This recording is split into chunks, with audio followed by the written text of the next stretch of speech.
Hello every one, ഇന്നൊരു കാന്താരി ചിക്കൻ്റെ റെസിപ്പിയാണ് വീഡിയോയിൽ കാണിക്കുന്നത്. അതിനായിട്ടൊരു ചട്ടിയിലേക്ക് 2 ടേബിൾ സ്പൂൺ വെളിച്ചെണ്ണ ഒഴിച്ച് ചട്ടി നന്നായിട്ട് ചൂടായി വരുമ്പോൾ കടുകിട്ട് പൊട്ടിക്കുക. അതിലോട്ട് 2 വെല്ലുള്ളിയാണ് ആഡ് ചെയ്യുന്നത്. നല്ല തിന്നായിട്ട് അരിഞ്ഞതായിരിക്കണം. അത് ആഡ് ചെയ്തിട്ട് നന്നായിട്ടൊന്ന് ഇളക്കി കൊടുക്കുക. ആവശ്യത്തിന് അതിലേക്ക് ഉപ്പും കൂടെ ആഡ് ചെയ്യണേ. എന്നിട്ട് ഈ ഉള്ളി ഒന്ന് നന്നായിട്ട് വാട്ടിയെടുക്കണം. ഫ്ലെയിം ഒന്ന് കുറച്ച് വെച്ചോളൂ, കരിഞ്ഞു പോവരുത്. ഉള്ളി ഒന്ന് നന്നായി വാടി വരുമ്പോൾ അതിലേക്ക് ഇഞ്ചി വെളുത്തുള്ളി പേസ്റ്റാണ് ആഡ് ചെയ്യുന്നത്. ഇനി ഒന്ന് കരിഞ്ഞു പോവാതെ നല്ലോണം അതിൻ്റെ പച്ചമണം മാറുന്ന വരെ ഇളക്കണം. ഇനി ഇതിൽ മെയിൻ ഇൻഗ്രീഡിയൻ്റ് ആണ് കാന്താരി. കാന്താരി ചതച്ചതാണ് എടുക്കുന്നത്. ഒരു പിടി കാന്താരി എടുത്തിട്ടുണ്ട്. നിങ്ങളുടെ എരിവിനനുസരിച്ച് മാത്രം എടുക്കുക. ഇത് നമ്മളെ വീട്ടിൽ ഇവിടെ തന്നെ ഉണ്ടായതാണ് കേട്ടോ. അപ്പോൾ അത് നന്നായിട്ട് ആഡ് ചെയ്ത് ഇതിൻ്റെയും പച്ചമണം മാറുന്നവരെ ഒന്ന് നന്നായിട്ട് ഇളക്കി കൊടുക്കുക. ഒരു തക്കാളിയാണ് ഇനി ആഡ് ചെയ്യുന്നത്. തക്കാളി ഒരുപാട് ഉടഞ്ഞൊന്നും പോകണ്ട, ജസ്റ്റ് ഒന്ന് വാടി കിട്ടിയാൽ മതി.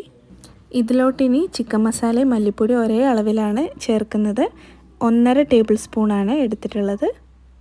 മസാല ആഡ് ചെയ്ത് കഴിഞ്ഞാൽ പിന്നെ നന്നായിട്ട് ഇളക്കി കൊടുക്കുക. ഫ്ലെയിം കുറച്ച് വെക്കുക.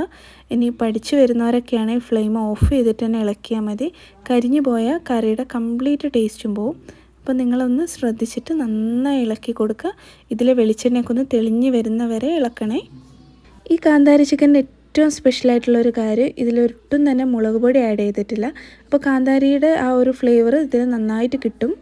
ഇതുപോലെ വെളിച്ചെണ്ണയൊക്കെ ഒന്ന് നന്നായിട്ട് തെളിഞ്ഞ് വരണം. കറിയിലോട്ട് മഞ്ഞൾ ഒട്ടും തന്നെ ആഡ് ചെയ്തിട്ടില്ല. കാരണം എന്താണെന്ന് വെച്ച് കഴിഞ്ഞാൽ ചിക്കനിലാണ് നമ്മൾ മഞ്ഞളൊക്കെ പുരട്ടി വെച്ചതായിരുന്നു. ആവശ്യത്തിന് ചിക്കനിൽ ഉപ്പും മഞ്ഞളും ആഡ് ചെയ്തതുകൊണ്ടാണ് കറിയിൽ മഞ്ഞൾ ഇടാത്തത്. ഒരുപാട് മഞ്ഞളായ ആ മഞ്ഞളിൻ്റെ ഒരു കുത്തൽ കറിയിലുണ്ടാവും. ഇനി ഈ ചിക്കൻ ഉണ്ടല്ലോ, ഈ മസാലയിലിട്ടിട്ട് നന്നായിട്ട് ഇളക്കി അങ്ങോട്ട് കൊടുക്കണം. കാരണം ഈ ചിക്കനിലേക്കും ഈ മസാലയൊക്കെ ഒന്ന് പിടിക്കണമല്ലോ. ആവശ്യത്തിന് കുരുമുളക് ചേർക്കണേ. ഇനി നമുക്ക് ഇതിലേക്ക് ശരിക്കും പച്ചക്കുരുമുളകിൻ്റെ പൊടിയാണ് ചേർക്കേണ്ടത്. നമുക്കത് കിട്ടാനില്ലാത്തത് കൊണ്ടാണ് സാദാ പെപ്പർ പൗഡർ യൂസ് ചെയ്യുന്നത്.